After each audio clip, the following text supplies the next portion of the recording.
Glória a Deus. Meus irmãos, a paz do Senhor Jesus. Amém. Tudo bem com os irmãos? Amém. Podemos dizer que até aqui nos ajudou o Senhor? Amém. Graças a Deus. Meus amados irmãos, sem demais delongas, vamos abrir a Bíblia no Evangelho de Lucas, no capítulo de número 17. Lucas 17, versículo 15 e 16. Evangelho de Lucas. Maravilha. Meus queridos, diz assim: e um deles, vendo que estava são, voltou glorificando a Deus em alta voz, e caiu aos seus pés, com o rosto em terra, dando-lhe graças. E este era samaritano. Eu gostaria que toda a igreja lesse comigo esses dois versículos, para ficar bem frisado em nossa mente. 1, 2, 3. E um deles, vendo que estava são, voltou glorificando a Deus em alta voz, e caiu aos seus pés, com o rosto em terra, dando-lhe graças, e este era samaritano.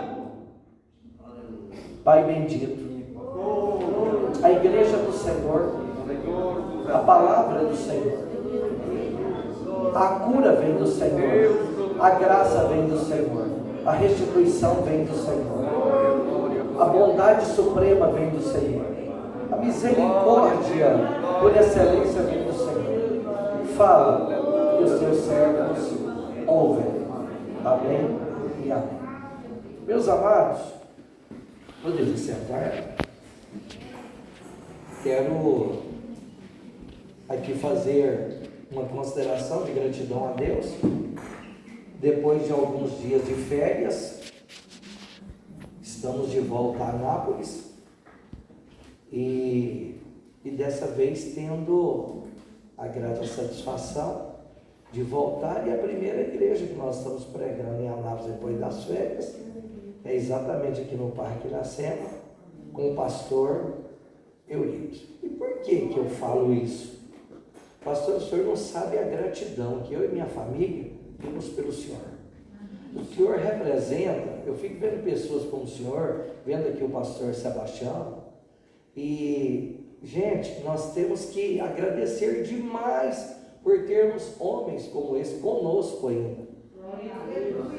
Porque eles não são simplesmente dois obreiros da Assembleia de Deus, eles são uma enciclopédia viva da Assembleia de Deus. Conversa com eles, você vê as histórias que eles contam. Pastor, às vezes eu começo a conversar com ele e o coração da gente dispara. Gente, vocês têm um presente de Deus nessa congregação. E o pastor ele é patrimônio das Assembleias de Deus. O pastor Sebastião Domingos são patrimônio, gente, das Assembleias de Deus. E a Bíblia diz que bem-aventurado é quem honra as cãs. Quem são as cãs?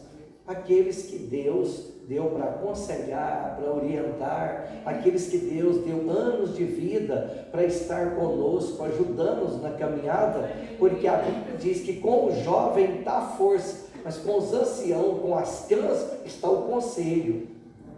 Então é uma honra ter amizade de homens como esses, porque eles representam a história da nossa igreja.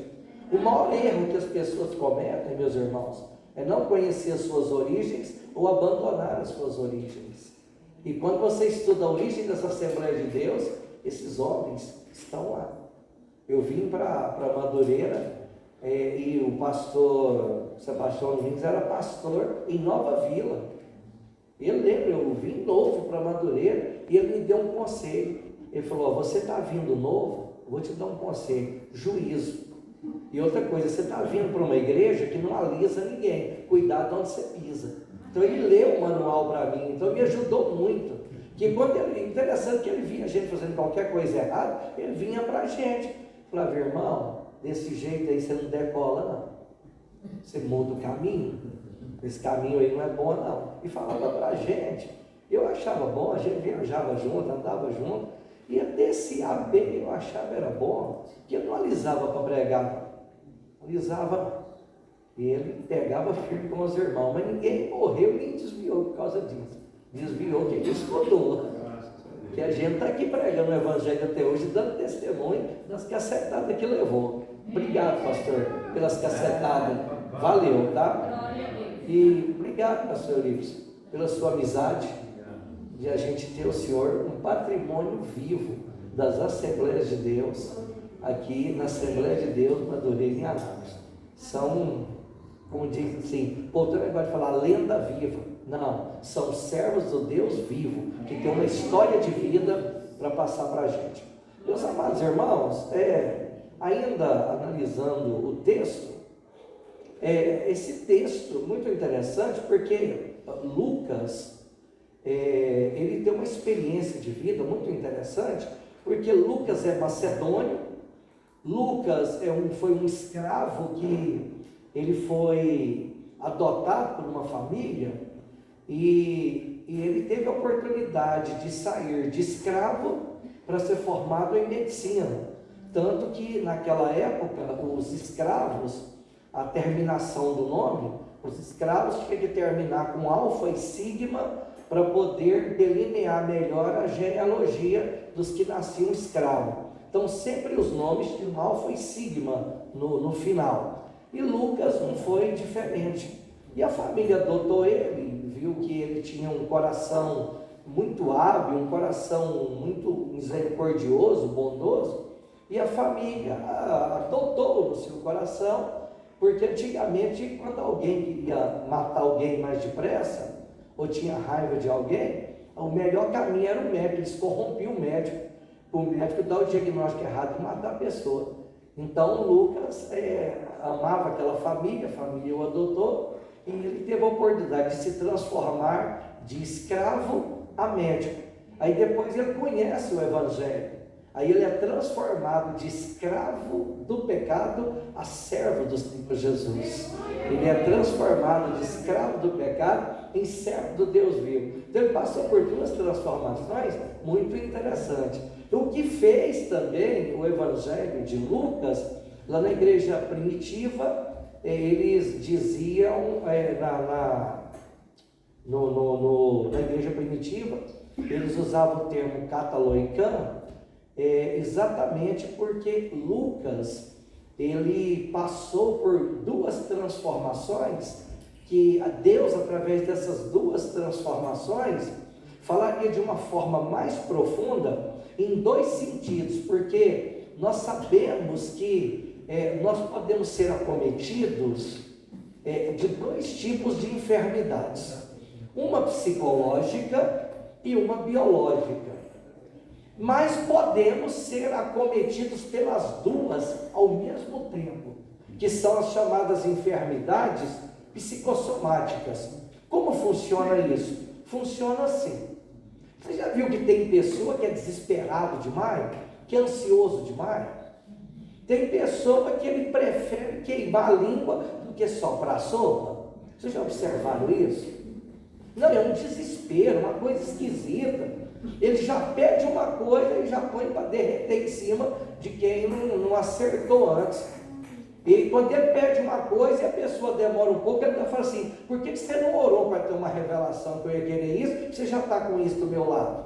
Não é desse tipo. Esse tipo de pessoa está fadado a ter muito rapidamente. Ele pode ter gastrite, ele pode ter úlcera nervosa, porque a alma dele foi tomada pela ansiedade e ele não percebeu isso, ele não teve essa verve perspicaz de ter assim, esse sentido aguçado de perceber quando alguma coisa na gente não vai bem. Então a pessoa é ansioso demais e a ansiedade vai provocar alguns desacertos no organismo dele por causa da produção de enzimas, a produção de hormônios. Quando a pessoa é ansioso demais, alguns hormônios são produzidos, isso acaba atacando o estômago da pessoa. Pode observar que quando você vai no gastroenterologista e você está sentindo azia, come as coisas, está sempre aziado, ou dói demais o estômago, você pode observar que o gastro sempre pergunta assim: você é muito ansioso? Por que ele está fazendo essa pergunta? Porque se a pessoa for ansioso demais, não basta simplesmente combater o problema na BIOS. Não basta simplesmente combater o problema restaurando os lobos do estômago, aqueles fios. Quem come buchada sabe que a buchada tem uns fios. Aquilo quando vai embora, a pessoa, vou falar para você, dá azia no sorrisal. Quando aquilo ali vai embora, ele fica pior que o sorrisal. E a pessoa começa, uma pessoa aziado, ele está nervoso o tempo todo, mas o problema começou com ansiedade. Aí o médico percebe que ele é ansioso demais, aí ele vai tratar do problema estomacal, ele pode entrar ali com milanta, ele pode entrar ali com um omeprazol, pantoprazol, e esse aí para combater a BIOS. Só que tem um problema, ele entendeu que a pessoa também vai precisar de um remedinho para ver se ele acalma, se ele baixa o facho. Aí pode entrar com ansiolítico ali, e aí já começa a coisa a complicar mais um pouco. Agora, como que Deus faz? Deus trabalha de uma forma extraordinária. Observe aqui um detalhe: nós somos provados com enfermidades, mas antes de sermos provados com enfermidades, nós podemos ser provados primeiro na alma. Por quê?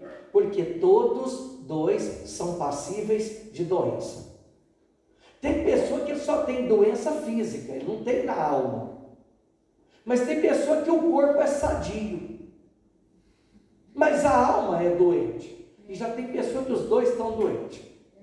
Os dois juntaram para arrumar problema. Porque a Bíblia não separa os dois. Cuidado com isso. A Bíblia não separa os dois, porque corpo sem alma está no cemitério. E alma sem corpo é só a vida que está na eternidade, esperando uma oportunidade para que um corpo seja formado, para que ela possa ter vida aqui nesse mundo. Não tem como separar os dois. A alma precisa do corpo para pecar, mas o corpo também precisa da alma para pecar. A realidade é essa. Não dá para falar sobre saúde sem falar do corpo e da alma. Porque hoje nós temos o tema gratidão pela saúde. Mas não dá para falar de saúde sem ir nas raízes. E o que são as raízes? A enfermidade na alma, a enfermidade no corpo. E qual é a raiz mais profunda de tudo isso? Porque o homem foi criado para não adoecer e passou a adoecer. Tem que ter essa compreensão. Porque o homem foi criado para nunca ter doença e de repente o homem adoece. Vamos compreender isso melhor? Quando Deus cria o homem, Deus teve uma percepção muito profunda de que ele podia não só entrar no homem, para estar no homem, mas Deus entendeu que ele tinha que depositar a eternidade em algum lugar. E Deus então deposita a eternidade no coração do homem. Eclesiastes capítulo 3, versículo 11. Tudo fez Deus formoso no seu devido tempo, e pôs a eternidade no coração do homem, sem que este saiba as obras que Deus fez desde o princípio até o fim. Eclesiastes 3,11 é claro: Deus pôs a eternidade no coração do homem. Qual o propósito de Deus em colocar a eternidade no coração do homem? Quando Deus colocou a eternidade no coração do homem, tudo que ele havia traçado para o homem, todo o plano de Deus, ele colocou dentro do coração do homem. Mas como ele pôs a eternidade no coração do homem, ele fez o seguinte: ele deu livre-arbítrio ao homem. Como a eternidade está dentro do homem, O maior erro é dizer que o homem não tem livre-arbítrio. Essa doutrina não funciona com a gente.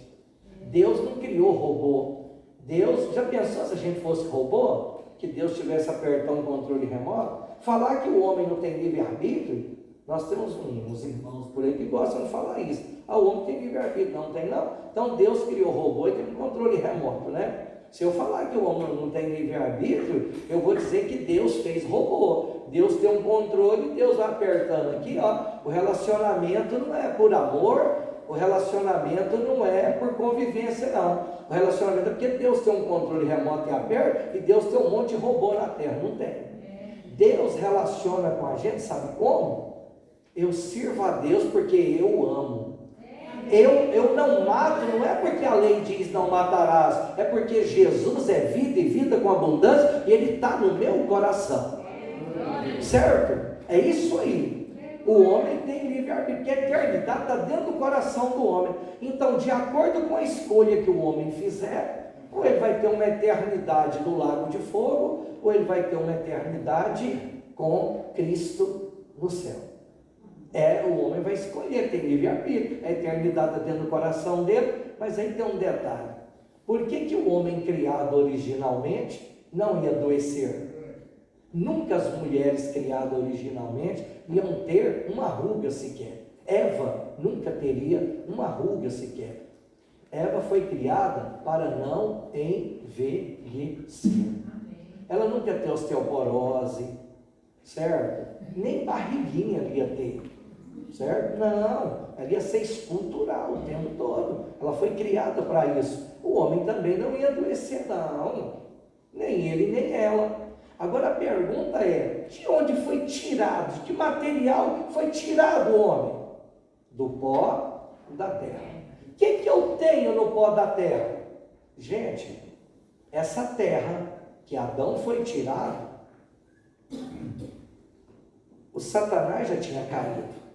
O homem foi criado porque Deus restaurou tudo. Gênesis 1 é claro.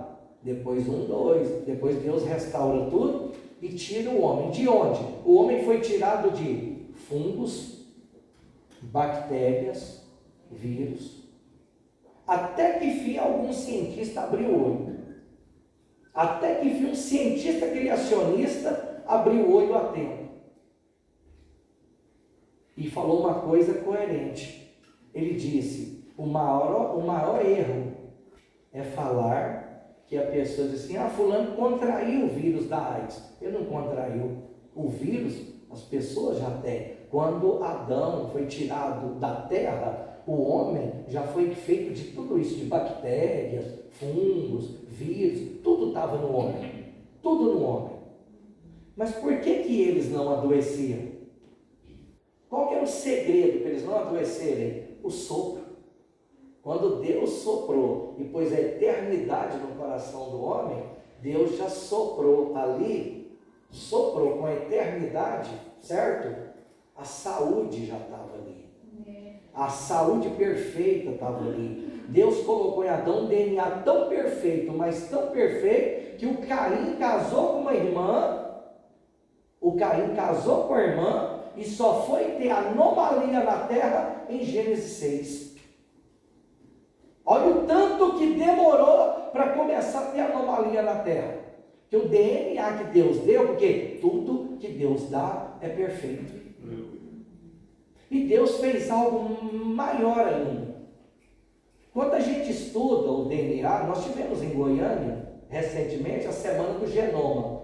Os maiores geneticistas do mundo tiveram aqui.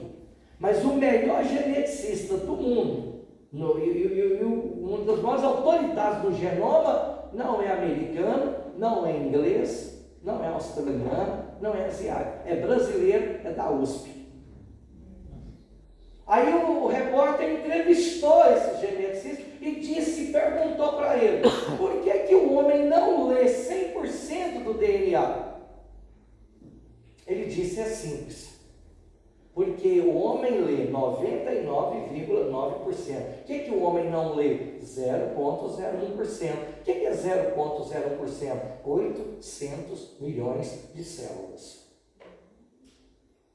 Aí o isso o geneticista explicando, numa reportagem no jornal Anhanguera. Isso aconteceu aqui em Goiânia, no Centro de Cultura e Convenções. E o repórter perguntou, mas por que nunca vão ler? Ele falou, é o seguinte, quando a gente tenta agrupar as células, elas são um alfabeto. E simplesmente quando a gente está tentando agrupá-las, os alfabetos misturam e a gente não lê o que está lá. E ela falou assim, mas quem consegue ler isso? Aí ele disse, Deus, o autor, o criador do homem. Pergunte para ele, porque foi ele que colocou. O DNA, quando você vê um filetinho enroladinho, tipo uma espiral, né? Você da televisão, você vai ver isso, né? Só que ali ele é dividido assim, ó. Ele é dividido em 4 letras, ou 4 números, o espiral. E o primeiro número dá iode, o segundo dá re, o terceiro dá vav, e o quarto dá re. O nome de Deus está no DNA do ser humano. Ele criou a gente e assinou com a própria mão dele. O nome de Deus está no nosso DNA. E quando ele soprou a eternidade, o que Deus fez? Na queda do homem, isso foi deteriorando isso. Foi deteriorando. Aí as enfermidades, por exemplo, o Lameque era doente na alma. Por que o Lameque matou um homem? Porque riu dele. Ele era doente na alma. O Lameque era narcisista. Sabe o que é narcisista, né? É aquele caboclo que ele pentia o cabelo para trás e se você falar que tem um fiapo fora do lugar, ele te senta a mão no olho. É o narcisista. O Lameque era narcisista. Narcisista total. O outro riu dele, ele matou. O outro pisou no pé dele, ele matou. Ele era doente. A alma começou a ficar doente. Problema. Aí Gênesis 6. Nascem gigantes na terra. Porque os descendentes de Sete coabitaram com os descendentes de Caim, certo? Nascem gigantes. Sabe o que significa isso? A anomalia da biogenética, ela está instalada no homem. Agora você tem anomalia. Você tem um Lameque doente na alma. Agora você tem gigantes que a bios está doente. Então, está completa a obra. Enfermidade na alma, enfermidade no corpo. Mas o homem foi criado para não adoecer. O sopro entrou nele, a eternidade entrou nele. Aí você observa um detalhe. Quantos leprosos foram curados? 10, muito bem. Quantos dedos Deus colocou na mão do homem? 10. Não é isso? Quantos mandamentos a lei tem? 10. Que beleza! 10 mandamentos. E o homem tem quantos dedos na mão? 10. Então é assim, se o homem usar isso aqui, a obra, e cumprir os mandamentos de Deus, a chance de ele ficar sadio é muito maior. Por que muita gente fuma, sendo que a Bíblia diz que o corpo é templo do Espírito Santo de Deus, eu não posso destruir o corpo? Por que as pessoas então fumam? Por que as pessoas bebem até com a sarjeta para calçar? Eles quebram o mandamento da palavra, quebram a palavra e a própria obra deles joga eles na lama. Então, olha que coisa mais profunda. Eu tenho 10 leprosos, mas só um volta. Por que eu estou falando isso? Porque quando Deus colocou o homem com um sopro perfeito no paraíso, o que Deus deu ao homem? Lei. O que Deus deu ao homem? Lei. Se ele não quebrar a lei, não adoece. E que lei que Deus colocou? Pode comer de tudo. Só não come da árvore do conhecimento do bem e do mal. Por quê? O homem era inocente, ele não tinha noção do que era o bem e o que era o mal. Ele só tinha noção do que é estar na presença de Deus. Interessante que quando Adão olhava para Eva, ele viu uma mulher perfeita que Deus criou. E quando ela olhava para Adão, viu o homem perfeito que Deus criou. Foi só cair, eles descobriram que estavam nus. Agora eu pergunto, eles estavam nus antes? Estava. Não, porque eles eram tão perfeitos que a glória de Deus vestia eles. Aleluia. Eles eram vestidos pela glória de Deus. Eles não tinham maldade. Quando eles pecaram, você pode observar, Qual foi o sinal que Deus colocou em Caim? Deus não colocou um sinal em Caim?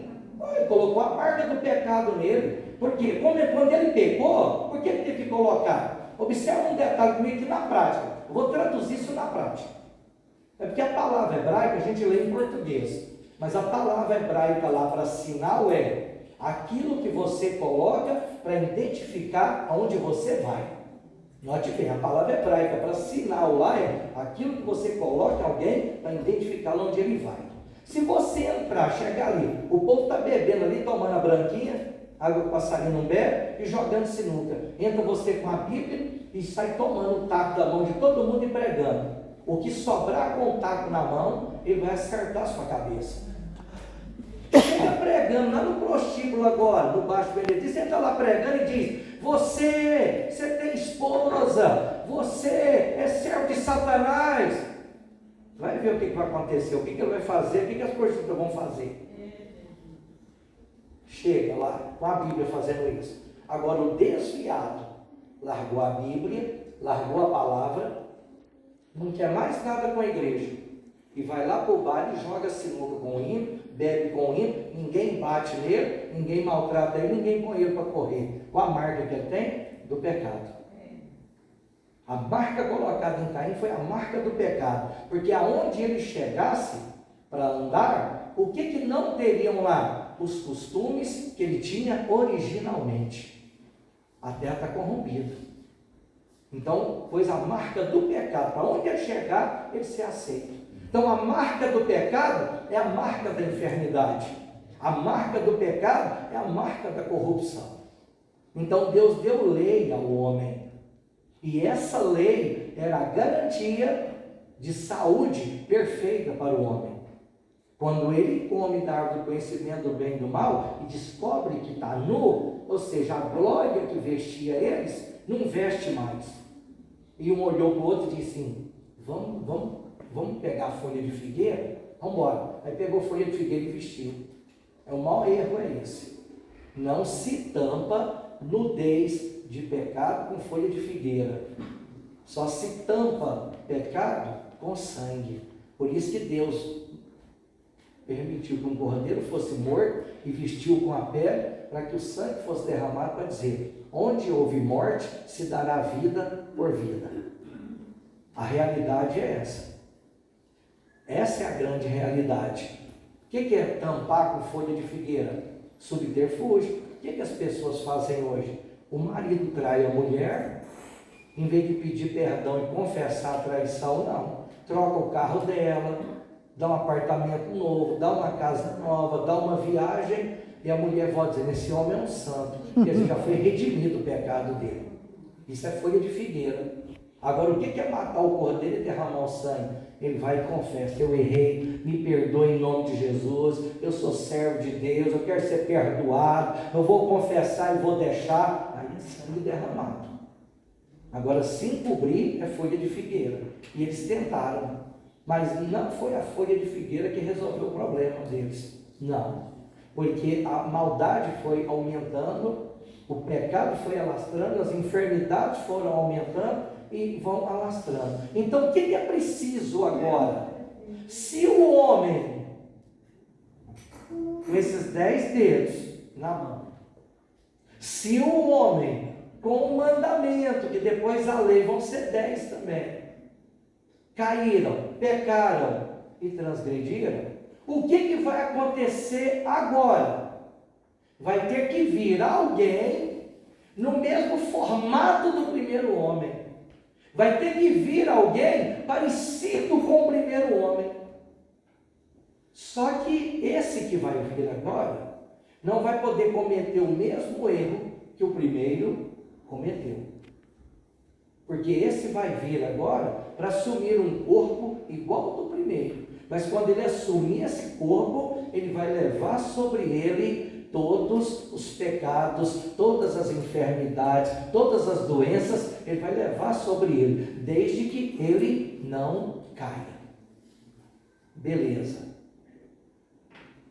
Todos pecaram e destituídos foram da glória de Deus. O Adão morreu devendo. Os homens do Antigo Testamento morreram devendo, porque todos pecaram e destituídos foram da glória de Deus.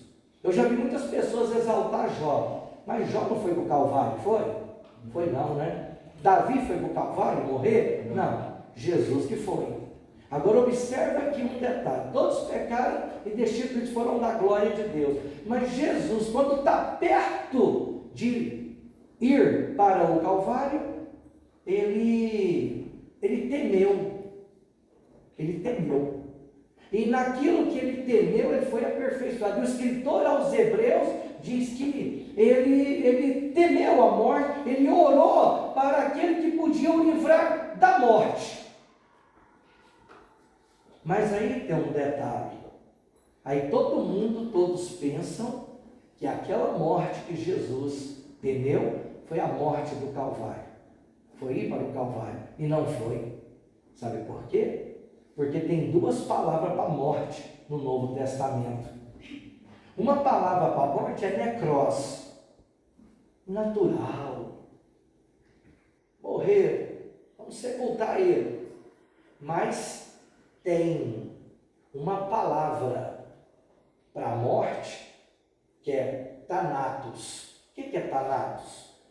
O inimigo, Jesus tomou a chave da morte e do inferno, mas o inimigo ainda é o porteiro para poder receber aqueles que morrem sem Cristo, aqueles que morrem sem Deus, para receber os que morrem devendo. Devendo o quê? Porque pecou, não foi perdoado, não foi redimido e foi levado ao inferno.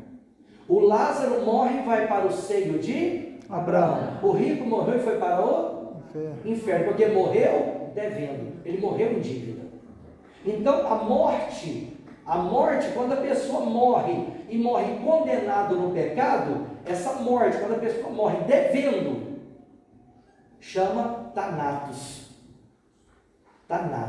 Tanto que lá em Hebreus, quando fala assim, ele temeu aquele, e ele orou aquilo que podia livrar da morte, não aparece necros, aparece thanatos. Sabe por que Jesus temeu? Não foi morrer no Calvário. Ele temeu, foi morrer devendo, pecar e todo plano ir por água abaixo. Porque ele veio para assumir uma responsabilidade, que era vencer. Olha o que ele tinha que vencer: as enfermidades da alma, as doenças do corpo físico, vencer os principados e potestades, vencer aquele que ele derrubou ele lá do céu, certo? O querubim ungido da guarda de Deus se transformou no inimigo pior. Tudo isso ele vai ter que vir para derrotar. E a natureza ruim do homem, porque tem muita coisa que o homem faz que não é o diabo não, tem caboclo fazendo coisa que ele está assustando o inimigo. Tem gente ruim na face da terra, e o que ele está fazendo assusta o inimigo. Então Jesus veio para vencer tudo isso. Mas se ele não vence tudo isso no Calvário, ele cairia e todo o plano ia por água abaixo e o homem continuaria sem esperança de ver esses males vencidos na sua vida. O homem é de Deus? É. Deus assinou o DNA daquele que ele criou? Assinou. A criatura é de Deus? É. Mas está na mão de quem? Por causa da dívida. Todo mundo que pegou se vendeu. Paulo diz: miserável é o homem que sou, vendido pelo pecado. Então quando o homem peca, ele se vende.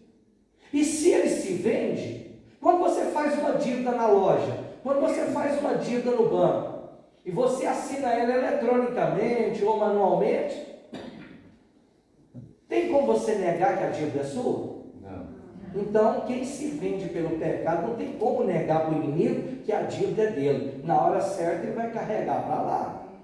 O problema é morrer devendo. Foi isso que Jesus não quis, morrer devendo.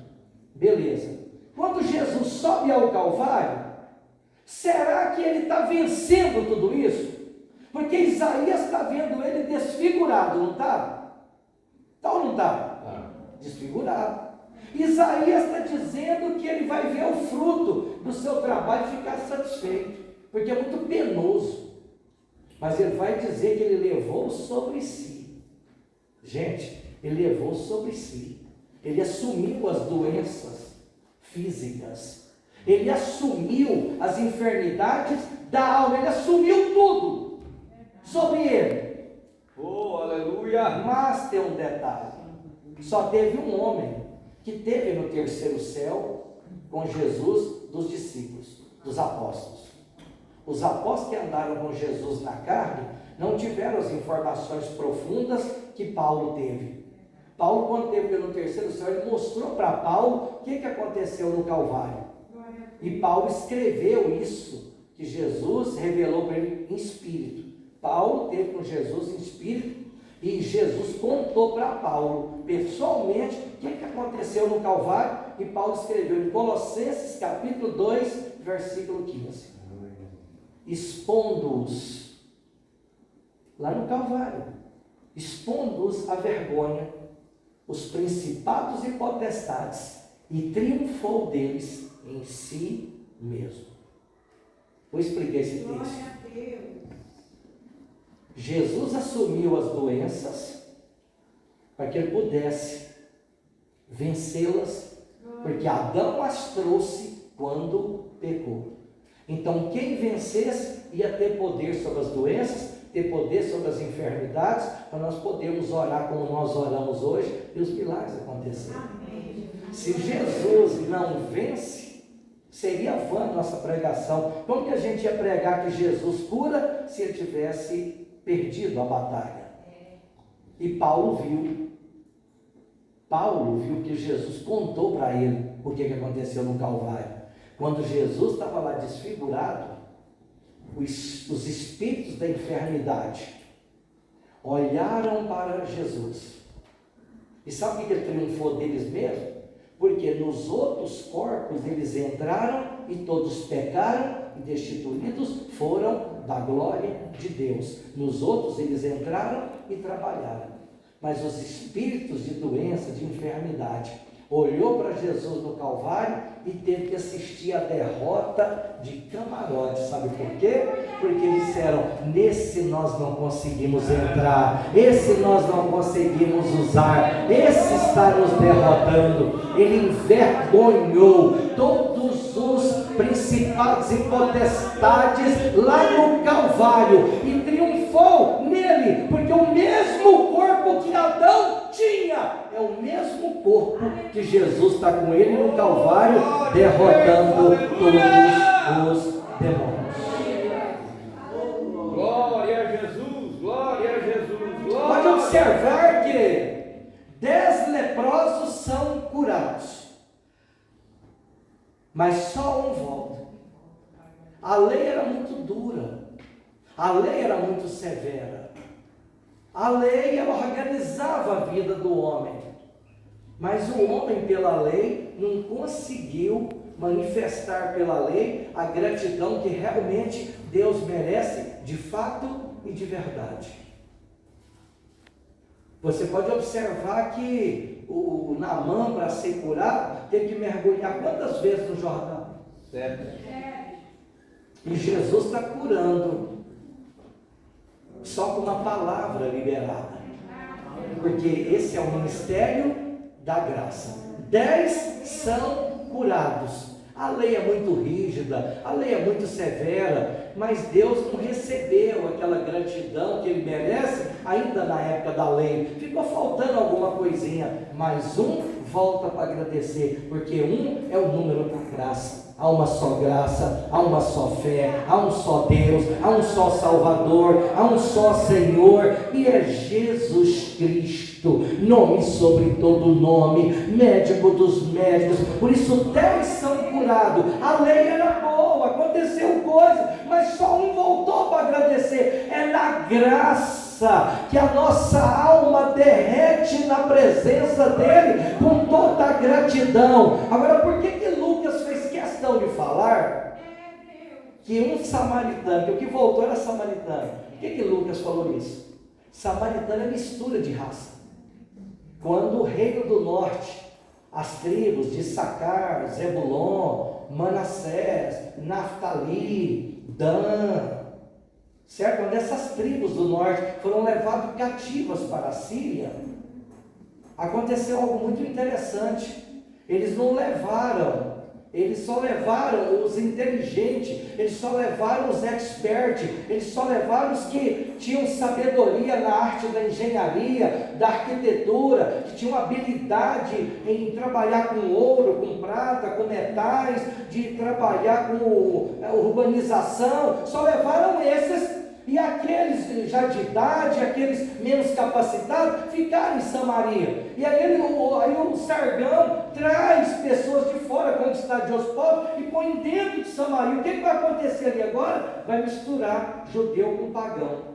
E dessa mistura de judeu com pagão, nasce samaritano. Então, samaritano não é raça pura.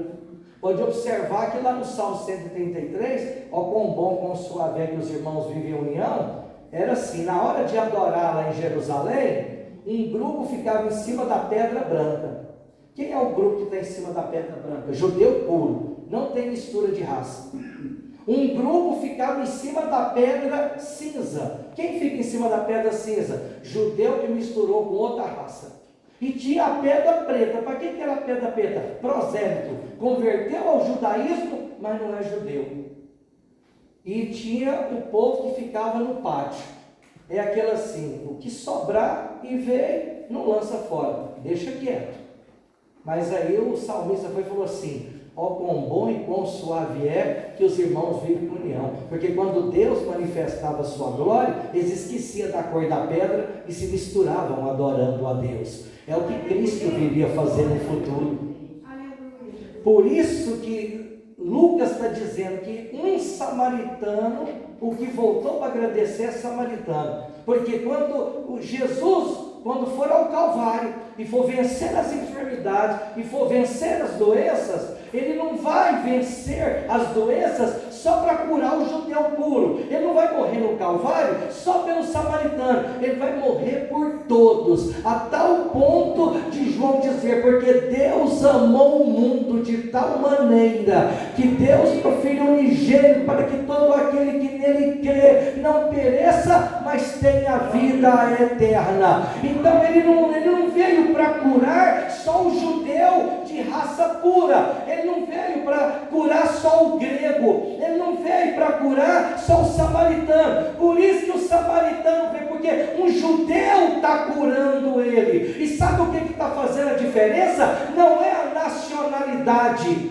é o plano de Deus. E sabe o que vai fazer a maior diferença? É porque está havendo gratidão por parte de um estrangeiro, porque eles eram rejeitados. Tanto que quando os judeus voltam para a terra, porque aquelas 10 tribos nunca voltaram as do sul, Judá e Benjamim voltou, mas Sacar, Zebulon, Naftali, Dan, Asser, Manassés orientais, aquilo tudo ficou, nenhum voltou.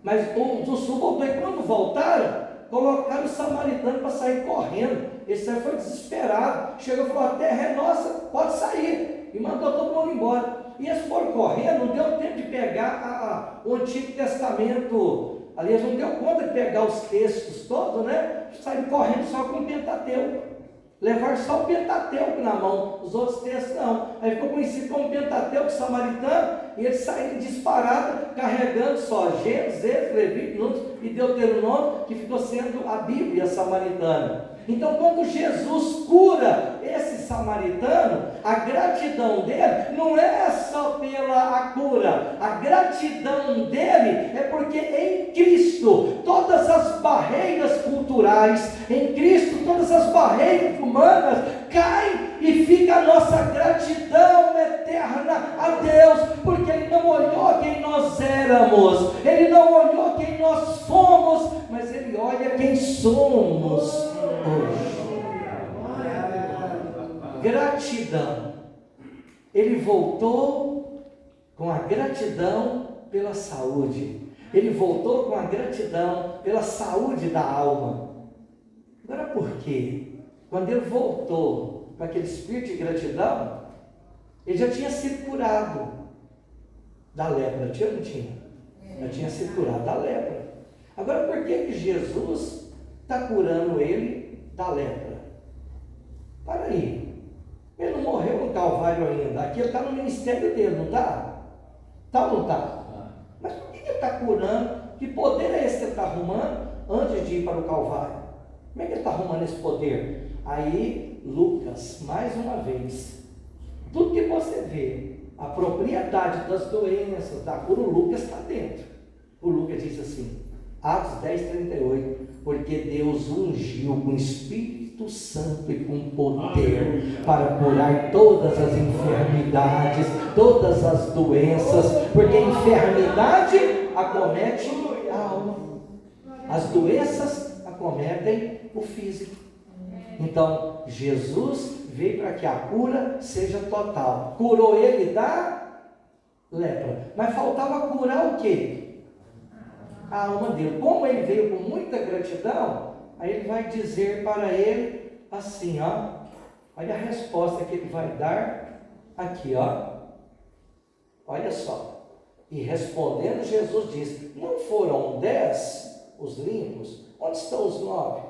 Mas não houve quem voltasse para dar glória a Deus, senão esse estrangeiro. E disse-lhe, levanta e vai, a tua fé te salvou. Engraçado que a palavra grega para fé aqui é assim, quando eu falo assim que eu tenho fé, é pistis, e quando eu falo que eu creio, é pistos. É assim que você separa, para você entender o que o autor está falando, certo? Então fé aqui, a palavra grega está aqui, é pistis. Sabe o que significa pistis?